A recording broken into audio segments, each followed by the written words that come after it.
Welcome to the End of Days Chronicles channel. The story of Abraham and Nimrod is a captivating tale that intertwines their destinies in a monumental struggle between good and evil. Both individuals emerged from the generation that followed the Great Flood, when the world was given a fresh start, according to biblical accounts. Nimrod, renowned for constructing the Tower of Babel, engaged in a fierce conflict with Abraham over the true deity. Interestingly, the biblical narrative lacks specific details about their dispute, which have been supplemented by external texts. One such account recounts the ordeal where Abraham, due to his unwavering faith, was thrown into a fiery furnace. To comprehend the nature of the disagreement between Abraham and Nimrod, we must trace back to the moment humanity emerged from the ark after the flood. Let us embark on this journey, commencing with the conclusion of Noah's story, when the floodwaters receded and the ark settled on Mount Ararat. As people started to form new families, they faced the challenge of descending from Mount Ararat in search of a suitable place to rebuild their lives. These generations possessed knowledge of the sacred power associated with the land of Israel, a legacy passed down from Adam, who chose to offer sacrifices specifically in Jerusalem, to Noah, who also made sacrifices there. Armed with this ancestral wisdom, they embarked on their journey toward the land of Israel, heading east from the Ararat Mountains. During their eastward migration, they eventually arrived at the plain of Shinar and settled there, as mentioned in Genesis 11:2. It was during this journey that Nimrod, a descendant of Ham and one of Noah's sons, urged them to construct the tower in a city they encountered along the way. Although the Bible identifies Nimrod as Cush's son, he is not listed among Cush's sons in Genesis 10:7. Nevertheless, the Bible allocates a verse to Nimrod, describing him as a powerful warrior and a mighty hunter before the Lord. It should be noted that these descriptions, though seemingly positive, carry negative implications, suggesting a rebellious nature against God. Nimrod initially established centers of power in Babylon, Uruk, Akkad, and Calneh, all located in Shinar, as stated in Genesis 10:8-10. The verses initially present Nimrod's actions in a positive light, emphasizing his proactive approach, his prowess as a warrior, and his accomplishments in city building and kingdom establishment. However, the Bible's comprehensive portrayal of these aspects ultimately undermines Nimrod's positive depiction, depicting him as a figure of rebellion against God. The turning point in the story occurs when the people under Nimrod's influence decide to construct a city and a tower that reaches the heavens, aiming to make a name for themselves and prevent their dispersion across the earth. Described in Genesis 11:4. This act of building the Tower of Babel marked the first sin committed by the renewed humanity after the flood. By choosing to remain outside the Holy Land, they essentially deified Nimrod, seeking to elevate him to the top of the tower as a divine overseer of the world. However, in a divine intervention, God descended to observe the city and the tower under construction, as mentioned in Genesis 11:5. The purpose of the tower extended beyond being a mere protective structure against natural disasters. It also symbolized idolatry. In the midst of this atmosphere of idol worship, one family separated from the sinful generation and embarked on a journey to the land of Israel. Led by Terah, the patriarch, the family included his son Abram, his grandson Lot, son of Haran, and his daughter-in-law Sarai, who was married to Abram. Together, they left Ur of the Chaldeans and set out for Canaan, as described in Genesis 11:31. The stories of Nimrod and Abraham appear to be placed side by side, possibly to illustrate the conflict between good and evil, with Abraham representing the righteous path. Following Nimrod's account and the subsequent generation, which continues Noah's narrative, the Bible introduces Abraham. Nimrod and his generation rebelled against God, severing the connection between heaven and earth. Despite facing persecution from his own generation, Abraham remained steadfast in his faith in God. Through his actions, Abraham played a crucial role in re-establishing the connection between heaven and earth, assuming a paternal figure in the process. The explicit significance of Abraham's selection to rectify humanity's sins is not stated in the verses. However, by comparing Nimrod and his generation to Abraham, we can infer that Abraham's importance lies in his ability to fulfill God's plan. Interestingly, The Bible provides a detailed description of Nimrod, highlighting his talents and virtues, albeit with negative implications.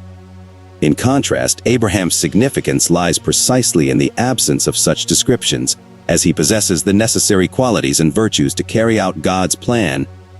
In Hebrew, Abram means father of all, and God bestowed upon him the name Abraham, signifying that he would become a father of many nations, as stated in Genesis 17:5.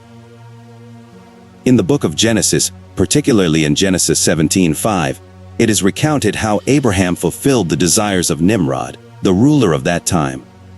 The encounter between Nimrod and Abraham occurred during a period of spiritual struggle, where the existence of God was being questioned. This incident took place while Abraham was residing in the house of his father Terah. The story of the destruction of the statues unfolds in this context. Interestingly, there are two external sources that provide alternative accounts of this event, supplementing the biblical narrative. One is an Aramaic text dating back to the 4th to 6th centuries, and the other is an Arabic text from the 7th century, which fills in the gaps left in the Bible's version of the story. The tale begins when Terah falls ill and asks his sons to sell statues on his behalf. Curious about the creation of the heavens and the earth, Abraham questions the statues themselves. In response, the statues and idols claim to be the creators of both him and all humanity. To test the supposed power of the idols, Abraham asks his mother to prepare food as an offering. He takes the food and sits alone in front of the statues. When the statues fail to respond or touch the food, Abraham destroys the smaller statues with a hammer. He then places the hammer in the hands of the largest statue. Upon hearing the sounds of chanting and destruction, Terah quickly rushes to the room and witnesses Abraham coming out of it. Filled with anger, Terah decides to kill his son. However, Abraham defends himself, explaining that his intentions were not malicious. He elaborates on how he brought food as an offering, but the smaller idols ate before the larger one, causing a conflict among them. Terah remains unconvinced and accuses Abraham of lying, asserting that the gods are merely made of stone and wood.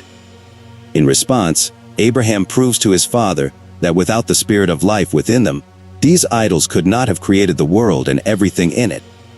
He implores Terah to abandon idols. After this incident with his father, Abraham embarks on a mission to persuade the people of the city to forsake their belief in the power of the statues and instead believe in the God of Abraham. News of Abraham's growing followers reaches Nimrod, who contemplates how to deal with this influential figure. It is during a feast that Abraham boldly enters and proceeds to destroy all the idols. Nimrod, asserting his own divinity, confronts Abraham, claiming to be the creator of the heavens and the earth. In response, Abraham challenges Nimrod, asking if he can alter the course of the sun, a feat that would demonstrate true divine power. Abraham states that if Nimrod can accomplish this, he will believe in him. But if not, Abraham affirms that the same God who granted him the ability to destroy the idols will also empower him to defeat Nimrod. Enraged, Nimrod orders Abraham's imprisonment, instructing the guards not to provide him with food or water. During his time in prison, Nimrod decrees that Abraham's punishment for insulting and destroying the idols is to be burned alive. Additionally, Nimrod plans to burn Terah, Abraham's father, accusing Abraham's brother Haran, who also became a believer in Abraham's God, as a means to escape Nimrod's wrath. As a result, both Abraham and Haran are sentenced to be burned together. When Nimrod orders Abraham's release from prison, the warden, believing that Abraham must have perished after a year without sustenance, is astonished to find him alive. Abraham explains that it was the God of heaven who provided him with nourishment. Those who had thrown Abraham into the fiery furnace end up being burned alive themselves, with the help of Satan. Nimrod devises a plan to throw Abraham and Haran into the blazing furnace. Haran is the first to be cast in, and due to his faith and bravery, he quickly succumbs to the flames. Subsequently, Abraham is thrown into the furnace, and astonishingly, he remains unharmed for 3 days and nights. Despite the testimonies of the witnesses, Nimrod remains skeptical and mocks their claims. Eventually, he commands Abraham's release from the furnace, acknowledging him as the faithful and blessed servant of the true God of heaven. When Abraham emerges before Nimrod and the gathered crowd, he humbly advises them not to bow to him but to believe in the God of truth in heaven instead. Impressed by Abraham's unwavering conviction, Nimrod bestows upon him numerous gifts and even offers him the services of Eleazar, who was previously a slave in Nimrod's household. Some versions suggest that Eleazar may be Nimrod's own son. The story of Abraham holds great significance as it represents a miraculous intervention by God in the process of humanity's redemption following the initial sin and expulsion from heaven.